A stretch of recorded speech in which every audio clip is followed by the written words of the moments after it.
Hello everyone, welcome back to my channel. সবাই কেমন আছেন? আশা করছি সবাই অনেক ভালো আছেন, আমিও ভালো আছি। আরেকটি নতুন রেসিপি নিয়ে হাজির হয়ে গেলাম। বাজারে যে বেগুনি রঙের বাঁধাকপিগুলো কিনতে পাওয়া যায়, সেইটা দিয়ে একটা স্ন্যাক্সের রেসিপি আজকে শেয়ার করব। বাঁধাকপিটাকে খুব ভালো মতো কুচি করে কেটে নিয়েছি, আর তারপরে খুব ভালো মতো ধুয়ে জল ঝরতে দিয়ে দিয়েছিলাম। জল খুব ভালো মতো ঝরে নিয়েছে। এবার কপিগুলোকে একটা বোলের মধ্যে নিয়ে তাতে আমি 1 চামচের মতো লবণ দিয়ে খুব ভালো মতো মেখে নিচ্ছি, তাহলে কপিটাও একটু নরম হবে।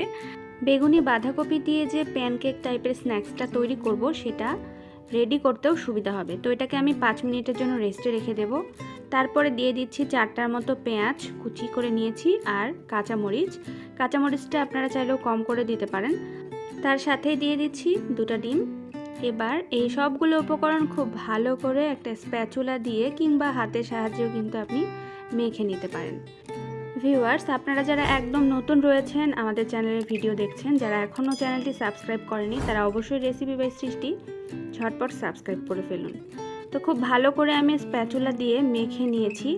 এবার এর মধ্যে দিয়ে দিচ্ছি 1 কাপ পরিমাণ আটা, আর দিয়ে দিচ্ছি 1/2 কাপ পরিমাণ চালের গুঁড়া।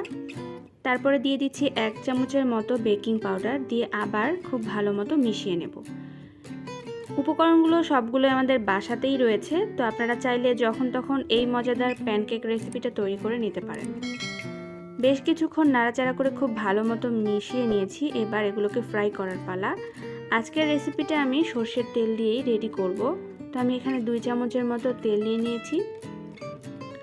এবার বেগুনি বাঁধাকপির যে মিশ্রণটা তৈরি করে রেখেছি, সেটা প্যানকেক টাইপের শেপ করে একটু গোল করে পাতলা করে আমি তাওয়ার মাঝে বসিয়ে দিচ্ছি। দিয়ে একটা স্প্যাচুলা দিয়ে একটু পাতলা করে দিচ্ছি।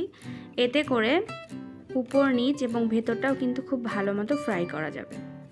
আর এটা ভাজতে কিন্তু খুব কম সময় লাগে।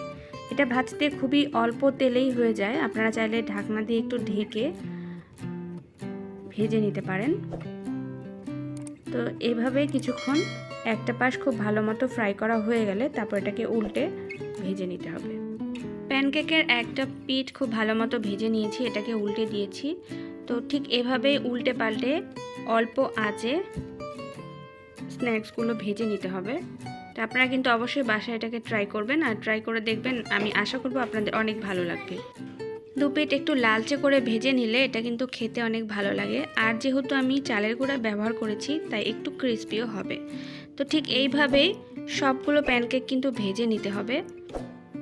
মোটামুটি আমার কয়েকটা প্যানকেক ভাজা হয়ে গেছে। এবার আমি আপনাদেরকে একটু কাছ থেকে আর একটু কেটে দেখাবো যে এটার ভেতরটা কেমন হয়েছে। দেখুন, এটার কালারটা কিন্তু অনেক জোস একটা কালার, আর খেতে কিন্তু অসাধারণ। আমার মেয়ের এটা খুবই পছন্দ হয়েছে, সে আবারও বলছিল মা আরেকদিন আমি খাবো। সো ভিউয়ার্স, রেসিপিটা কিন্তু অবশ্যই বাসায় ট্রাই করবেন। আর ভিডিওটি ভালো লাগলে অবশ্যই একটি লাইক দেবেন, কমেন্ট করে আপনার মূল্যবান মতামত জানাবেন, আর অবশ্যই ভিডিওটি শেয়ার করে দেবেন। আর যারা এখনও চ্যানেল সাবস্ক্রাইব করেননি, তারা আজই চ্যানেলটি সাবস্ক্রাইব করে আমাদের সাথেই থাকবেন। সবাইকে অনেক ধন্যবাদ ভিডিওটি দেখার জন্য।